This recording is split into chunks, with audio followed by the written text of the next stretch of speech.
नाव दुविधा दिनेश रेंगारे। माझे नाव आर्या संदेश नेवाळे।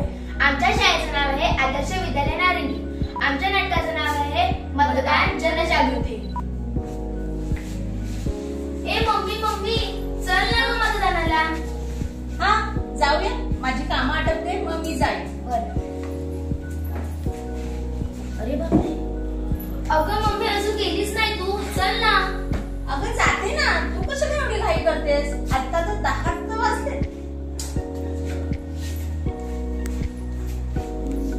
अगं अजून नाही गेलीस तू? जाईन ना, तू कशाला एवढी काळजी घेतेस? शांत बस। हो दुविधाची मम्मी। हा बोला ना, काय करताय? हेच माझ्या घरातली कामं। अजून काय? कामं तर करत असतात। आज मतदानाचा दिवस आहे ना, आज सुट्टी आहे। मी विचार केला आपण सगळ्यांनी फिरायला जाऊया का? कधी नव्हे तर मला आज सुट्टी मिळाली, जरा विश्रांती, एक दिवस वन डे पिकनिक जाऊया का आपण? खूप छान आयडिया दिलात तुम्ही।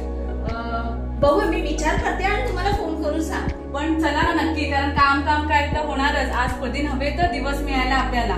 बरोबरच बोलला, आज चांगली सुट्टीच हो, मिळाली हो। आपल्याला। जायला पण नको मतदान करायला आणि एन्जॉय पण करू, हो की नाही? ओके ओके, मला सांगा हा, मी तुमची वाट बघते नक्की। हा, नक्की, कॉल नक्की करा हा मला। हा। अगं तू पिकनिकला कुठे चालली? चल मतदानाला। तू शांतच बस आता, आता तुझं तर जास्तच होते। इथे बस तू आधी, बस। आणि ते फोन दे माझ्याकडे। अगं मतदान हा आपला हक्क आहे, आपल्या प्रत्येकाचे कर्तव्य आहे आणि प्रत्येकाने मतदान हे केलेच पाहिजे। बऱ्याच लोकांना पाहिजे, सगळेच म्हणत असतात अगं माझ्या एका मताने काय फरक पडणार? फरक पडतो असं प्रत्येकाने म्हटलं तर मतदानाला जाणार तरी कोण? आपला मतदान हक्क आहे आणि प्रत्येकाने मतदान हे केलेच पाहिजे। लोकशाहीने दिलेला हा हक्क आहे आपला। मग तुम्ही पण करणार ना मतदान? मी माझ्या आईला जसं सांगितलं की आपण मतदान करायलाच पाहिजे, तसं तुम्हीही मतदान करा। मतदान करा आणि देश घडवा। धन्यवाद।